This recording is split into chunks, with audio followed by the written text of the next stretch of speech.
Hello, this is Judy. Welcome to my YouTube channel. Thank you for joining me. Today I'm going to be using the new collection called Chantilly. It's actually a Bring Back My Pack from Close to My Heart. And I think I was just starting as a consultant maker back when this was out the first time. So I love these colors. I love the yellow and the pink and the capri. What they do is they bring it back and use newer colors with it and make it all fresh and new. And now we have a sticker sheet to go with it. I love the doily one. And these are the really nice cardstock stickers. And then this is the paper with the zip strips. I like this pattern. It's really busy, but it would be really good for a background or in strips. And you get 2 of each. Love that zip strip as well. And this is the lemonade. And this is a nice soft pattern. And some of the colors are flamingo, green apple, lagoon, lemonade, papaya, sapphire, scarlet, and white daisy. So here you have the green apple. I like this. I like the zip strip too with the sapphire. And then you have your floral with the little birds. Aren't they cute? And paisleys. Haven't seen paisleys in a long time. Okay, so I got the bundle, which includes the paper pack with the sticker sheet, the coordinating cardstock, and 3 stamp sets. The cardstock, you get a couple of each color so that you have enough to make, you know, a lot of different projects. I love them. And this is the Chantilly scrapbooking stamp set. Happy Thoughts. I like the Beautiful. And Chantilly card making. Really neat cake. None of these have thin cuts, but they're very easy to fussy cut, or of course I can use my brother's Scan and Cut to cut out a bunch of these images. So I'm going to make a layout with some of the foxes for a fox swap that I'm going to be in. And I took out a photo, if I can find it. You know how things get up and walk away when you're working. A photo of me on Mother's Day last year, and then these are some of the plants that I got new this year. And I wanted to put these in my scrapbook also. I'll know exactly where they are with directions on them because they will be coming up year after year, and I want to see, you know, if there's any special planting directions. Hopefully they come up next year. So far we've had a hard winter, so I don't know. You know, new plants, hard winter, don't always jive together. So I'll be back with what I come up with, and then we'll put it together.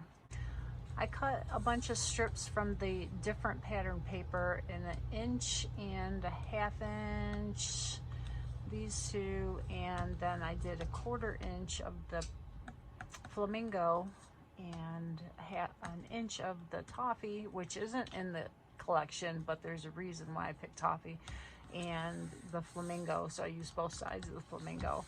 And this background piece is a piece of white daisy, and it is from another project I made where we did the smushing technique, and I had a bunch of the green apple and lemonade shimmer brush on my palette, and I didn't want to waste it, so I put it on a piece of white daisy. So it made a really nice background, and what I'm going to do with this is cut it into strips this way and use it for a top and bottom layer for my layout. And then I also really like this zip strip, so I may use this either on the top or the bottom. I'm not quite sure, because I do need like a little grass along the bottom. Not sure what I'm going to do with that yet. And I'll be back after I get a little more organized and we'll move on. Okay, I trimmed my paper down, and then I thought I would add some wood slats to it. So I'm gonna have to piece them in.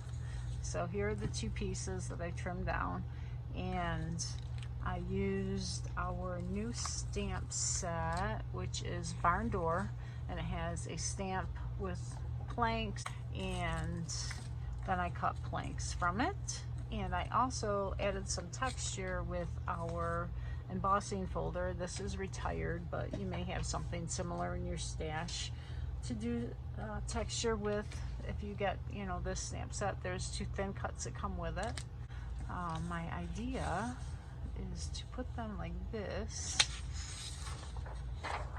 and this is going to be a pocket to hold these so that I don't have to attach them down, because I'll need to take them in and out. And I can just reach down in the page protector. I could put a slit in the page protector to be able to take it in. Now, I haven't decided if I'm going to do that or not. Probably not, because it's just as easy to reach in from the top. So I'll get these attached and go from there. These are the foxes I'm going to use for the swab, and while I was watching a video, I was working on watercoloring them, and I thought I would do a little segment just on the watercoloring. So what I did over here is I used my glass mat, and I got water in my water brush. These are available from Close to My Heart, and I think this is a medium round, or it might be a small round. Fill it with water, and then you can just squeeze it onto your palette to mix up whatever intensity of color that you want. I did put a little color from the ink pads. I used mink,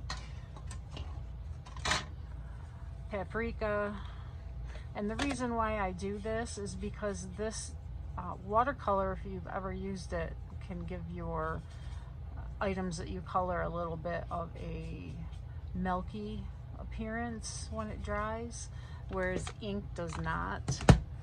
So using ink has its positives as well. And I also use mocha, and I just squeeze the ink pad, get some ink on the cover, and then put it on my little palette here, and then I will mix it with the watercolor to give it a little more saturation and not as much milkiness. So, and you can see from the little foxes that I've experimented with a lot of different colors, and these are from old stamp sets from Close to My Heart, not available anymore. I just got those out because, you know, I needed a fox. So I just watered down the image, and these are stamped onto Close to My Heart's White Daisy, and I used the intense black to stamp them with the ink. You could use any kind of ink that is water resistant. And I just add a little bit of color everywhere that I'm going to want a color. Like his belly and the ends of his legs, I'm going to leave them white. I might make them a little bit of gray. And as your brush dries, you're going to want to squeeze more out and get it wet, because otherwise it will not have a nice smooth transition. And I'll go over and I'll pick up just a little bit of color on my brush, and I'll get it wet, and then add it where it might need a little more depth. Make sure that it's wet, and then it kind of bleeds out and creates that shadow without it looking like unnatural shading, right? Because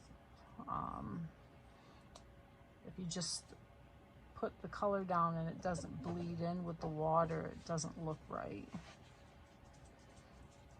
Watercolor is fun. You just experiment and add more color to an area. Just make sure it's still wet.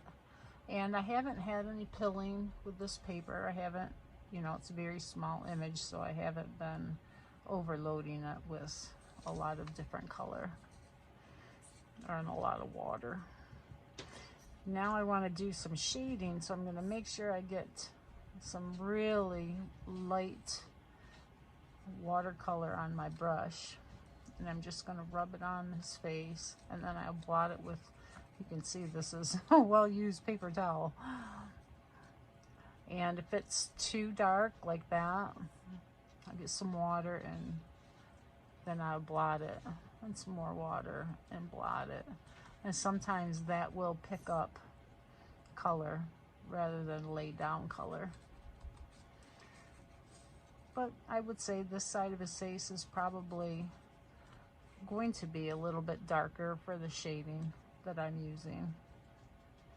And I'll add a little bit to his tail and his belly because they aren't going to be stark white. And that's all there is to it. Okay, I wanted to give you another option to watercoloring besides the little paint pots. And these are with your watercolor pencils. Now, the watercolor pencils I have, this is what we had in our catalog last year. We now have a new set available that's a pack of 24, and it is less expensive. I don't have them, so I can't give a recommendation, but I've seen other demonstrators use them and they seem to be very happy with them. So it's Z3630 and it's $22.95 for watercolor pencils if you need those. And there's the paint pods that are $12.95, and that's Z3132. So they're very reasonably priced if you need any. Okay, so what I did was I took these and a few of the colors out that I wanted to use, put it on some scrap paper. As you can see, I've been playing with them, and I did little swatches of the colors so I knew what ones I was going to use. And I did a light, 5 shades, so this is the darkest, that's your lightest, and everything in between. So depending on how hard you press with your pencil is what degree of shade you're going to get. Now, I like to rough up the end of my pencil and just rub it off on the paper so that I get smooth and I'm not getting like little lines on my piece when I color. It'll smooth out with your water when you add it, but I still like to start with a smooth coating of the color. And I'm just going to very quickly go over the flowers where I'm going to add this color, and I'm doing the darkest red in the middle and these little flowers on the side. And it's not any need of coloring and shading or anything, it's just getting some color from the pencil down, and that's all there is to it. Now for the other colors, I did 2 colors of each flower on each flower. So this darker pink,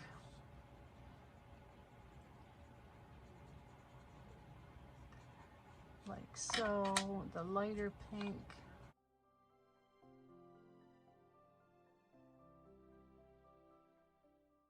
and then the peach. The green, I use these 2 shades, and they're not close, they're not, the same tone or anything, but it's okay.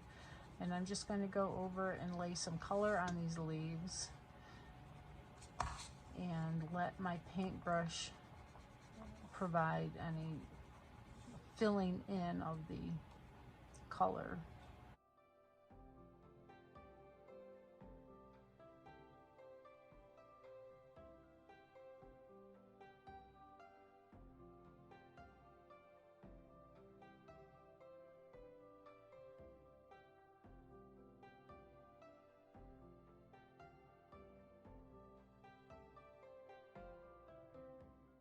That's all I do.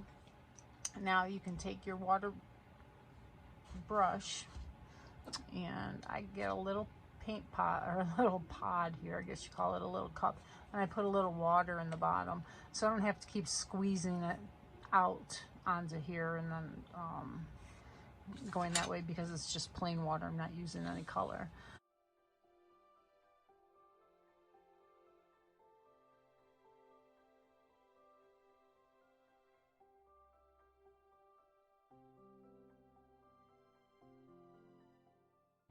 The other option is to use a shimmer brush to do this same effect. Okay, so I would go over all the other colors in the same way. I'll show you how we use our shimmer brush. So you shake it, make sure the ball is rolling in there. You're going to pull the lid off. Don't unscrew it, because it'll unscrew the top and you'll have paint all over, Shimmer Brush paint all over. Make sure it's got a lot of juice in it. And then you can go over, and this will also make that watercolor pencil dissolve and smooth out and add shimmer at the same time.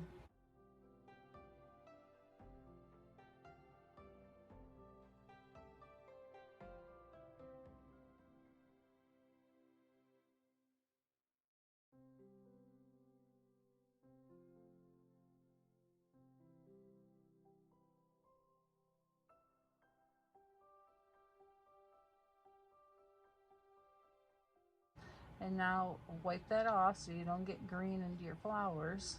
And I can just wipe it off on here, and the color will come right off your tip. It doesn't go into the shimmer brush. It doesn't color your bristles. At least not that I've found. I mean, as you can see, there's a little color on the bristles there, but you just wipe it off on here and it's gone.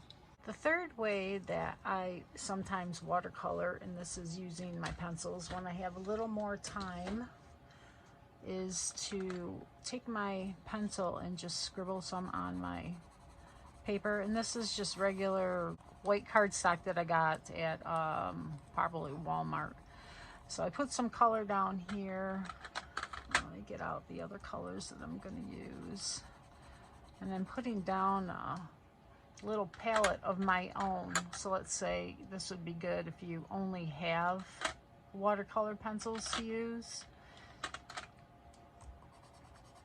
And sometimes coloring on your stamped piece leaves lines, you know, or indents. Your pencils aren't working the best. You have cheaper pencils, or less expensive pencils, I should say, that aren't quite working the way you want them to. You can use them like this, okay? So just get a water brush or a regular paintbrush with a little cup of water, and then pick up the color like this.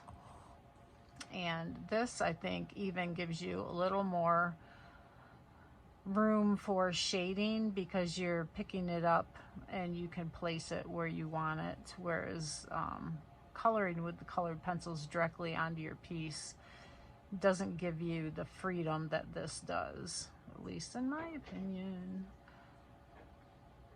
So you can do the pooling, wipe it off on your cardstock because you have it right there, have your paper towel out and dry it, and then just change your colors.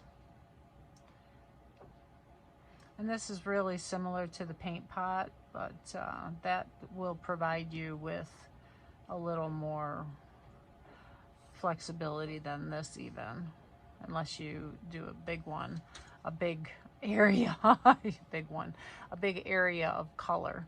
So this gives you that ability right there to color in your images without having those pencil lines, right? Okay, another way to use your watercolors is directly from the watercolor pencil. So what I'll do is wet whatever I'm going to color, and then pick up a little color from your pencil, and then just carry it into your item to be colored. And the water will distribute that color very smoothly.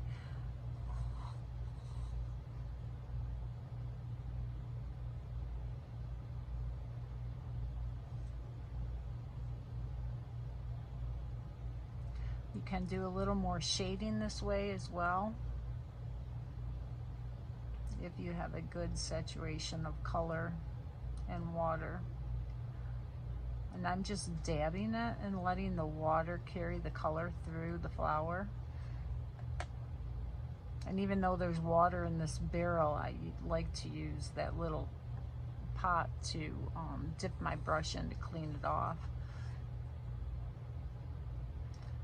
And to pick up a bunch of water, because squeezing this, sometimes you'll get a big glob of water and other times you won't. So, you know, it's with practice, it gets easier, but sometimes, you know, you're still going to get a squirt of water that you might not want.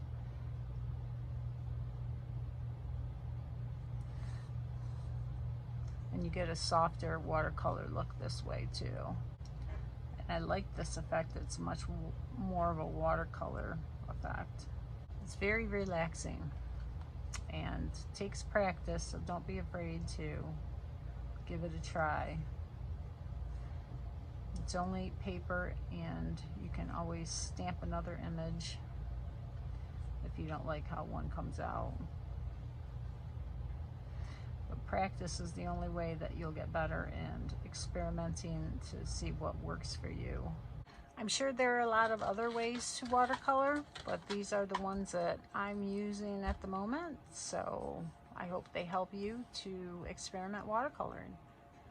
What I'm going to do is to ink the edges of my wood pieces, and there it is. Always disappears when you go to use it. So this is going to be my cluster base, this little piece of wood, and I'm going to put all my little fox embellishments on it. And the fox really has nothing to do with my photo or anything to do with the flowers or anything, but I made them for a swap, and I wanted to use them on the page to show the participants what I did with them. And they're cute and furry little animals that come out in the spring, so that's how I'm going to relate them. Okay, so I'm using the green as my base. Then I have the wood panels on this, and the wood panels on this, and this is going to go here like that. So before I put on my other things, I'm going to stamp a border here with some of the leaves from this stamp set. And I'm going to do that in a tone-on-tone with the green apple ink. And let's see if it'll fit on here. Yep. Okay. I'm using the light side of the green apple.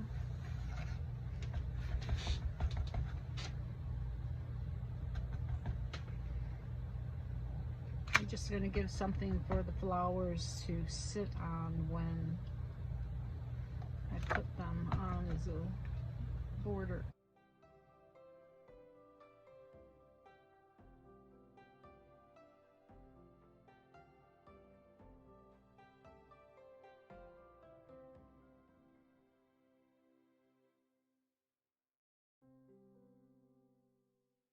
So now I can put my pocket down, and remember, I only want to put it on the sides and the bottom. And I have used a tape runner before in ATG, and it always seemed like it let loose after a while. So I'm going to use liquid adhesive because I think I get a better bond with the paper.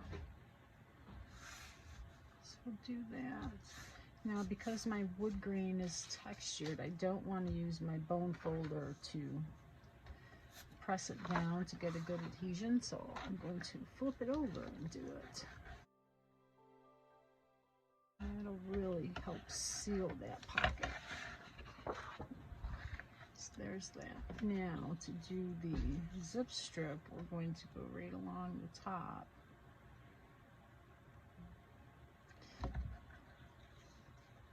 So I don't seal that shut. And that creates a nice border for my pocket. No fitting there, just like that. So cute. Okay, now for the photo. I'm going to double mat it because it is only one photo. And I cut it so it has a wide border.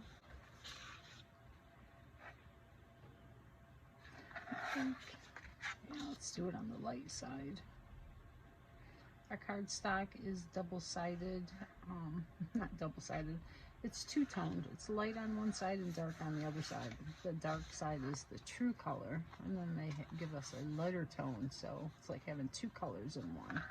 So that looks good. Bring this back over. And this will go here. Now we got our top border on, and I'm going to move this around so I can do it from this angle.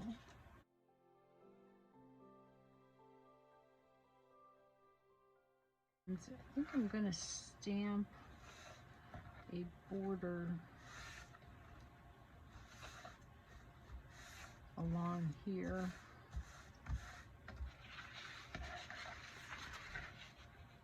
I thought about getting the other zip strip out, but I really don't want to use the other zip strip. I think it'd be too much. I want to leave this as the emphasis for the pocket.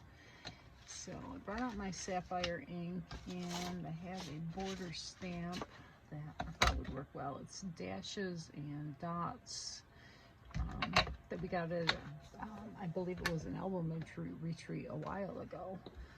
So I'm going to stamp this, and I will test it. And I find that because it's a thin stamp, you don't need a lot of cushion. This has some cushion, but it's hard. I don't want my stamp to flatten at all. See through to line it up.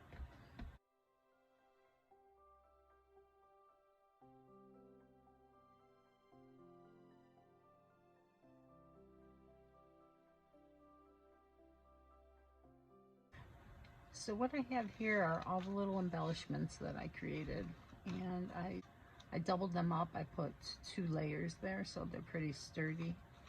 And on top of the watercoloring, I added some of the liquid pearls with my paintbrush to give it a little shimmer. And I put some liquid pearls and dots on the flowers, and on the tree stumps I did the hearts in gold.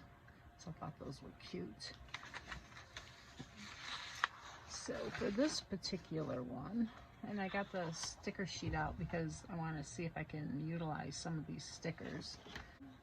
This is going to be my cluster base, so I can put that there.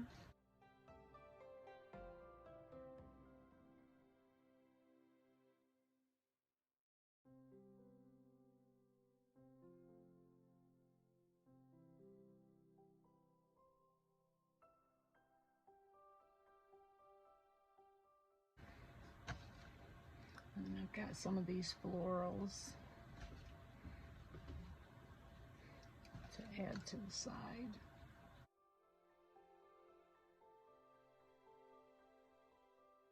That's cute. Now this looks a little bare here, so I gotta think of something to put here. Probably my title. Oh, the photo is gonna go up here. So I'm gonna have my title here.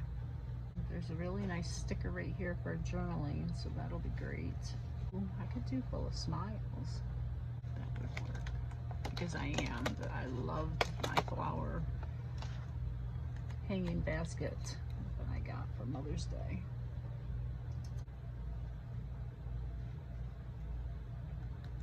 There we go.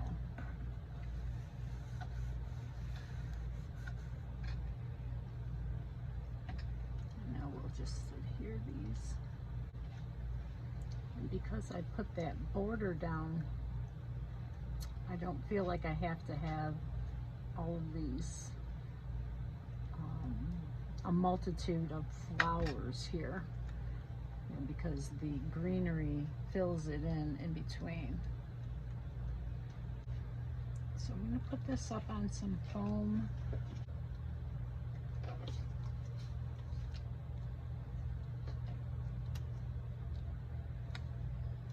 And it'll be in a page protector, so I'm not worried about it being squished.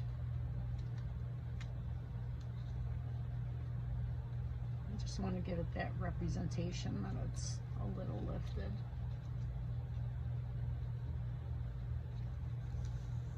Okay. Now this, I'll have to put some foam here.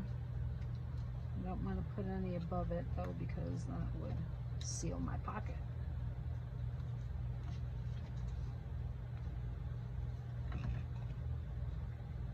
These came out really pretty. I really am happy with them. Oh, I gotta take the adhesive off. Or the liner, whatever you want to call it. Okay, now that's stuck down. So now it'll have even something to help lift that pocket up. And now he can be jumping like this, and maybe put a little foam behind him. I want to be able to tuck them there. Okay, there we go. And this one, he can go right there.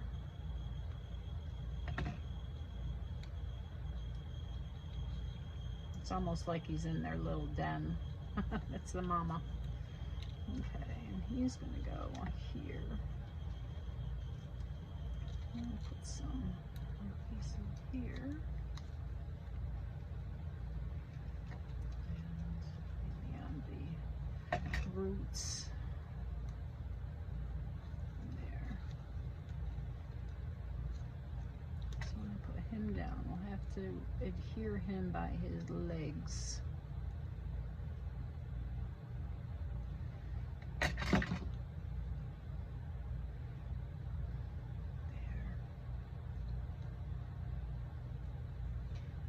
Cute, cute. Some splattering would have been good too, some white splattering. So let's get that. And I saw in our catalog that this container holds Ardina Wakely acrylic paints. So it's brand new, so it's a little hard to get that going. It's a little stiff, just like me. So there's that. So this is the gloss spray in white. I'll cover this up. And I'm just going to tap my maybe. There we go.